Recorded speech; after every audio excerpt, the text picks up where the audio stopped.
True cables involve stitches actually crossed with other stitches, trading places on the pegs. They are very beautiful. They can be done on knitting boards, but they're time consuming.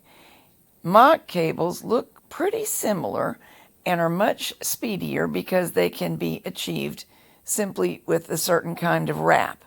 They are not perfectly authentic cables, but it's a nice look, especially good for borders as used on this blanket. That's the bottom area that has the mock cabled stitch.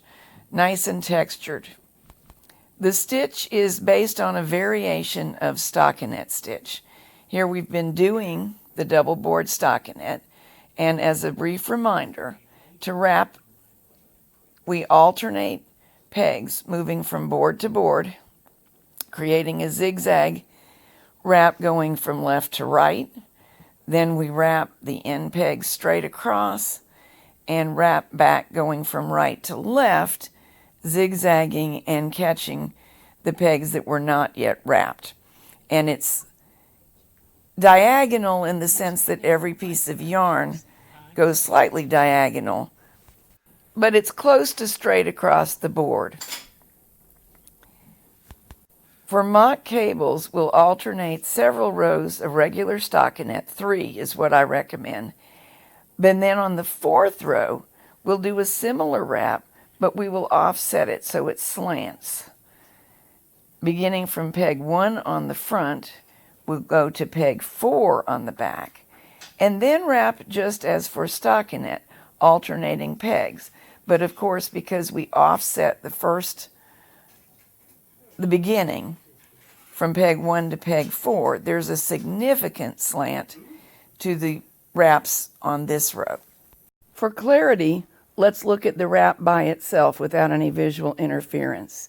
Here is the first wrap, left to right. On the left end of the backboard are 3 empty pegs.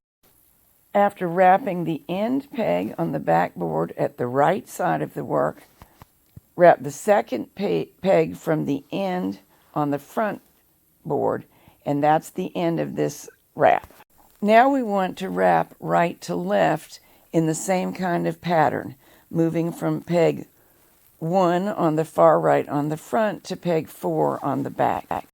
To get positioned to do that, wrap the back peg again, then the front end peg, then peg 2 on the back, then the front end peg, and now we're set to move across.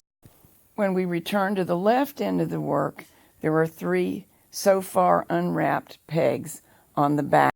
2 of them will get wrapped just by us continuing the pattern of the slanted wraps. Here they are marked with the pointers. This leaves 1 front and 1 back peg that still need wrapping. Wrap front, wrap back, and you're ready to begin another row.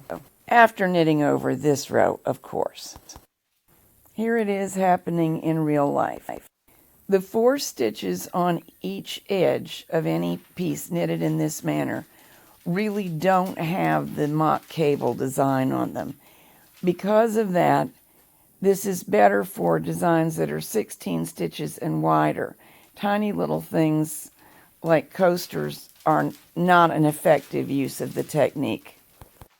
Once the wrap is complete, knitting over is completely normal. But remember that there were multiple wraps, and on the peg that has them, they both belong to this row. So only lift the bottom wrap over the others this time. Next row, knit the multiple wraps off as though they were a single stitch. The completed row looks quite different from a finished stockinette row. And the offset that we created is what causes the illusion of cables. Now knit 3 normal stockinette rows, 1 more offset row, and just keep repeating the pattern for as long as you wish. When firmly knitted, the mock cables appear right away, as in this blanket.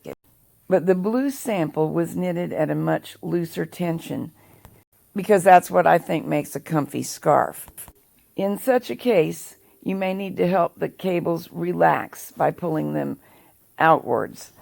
before they appear dramatic. If they don't want to stay that way, you can set the fabric with a small amount of steam, but don't overdo it. We don't want to kill the fabric and make droopy, sad-looking mock cables. When in doubt, steam a swatch as a test.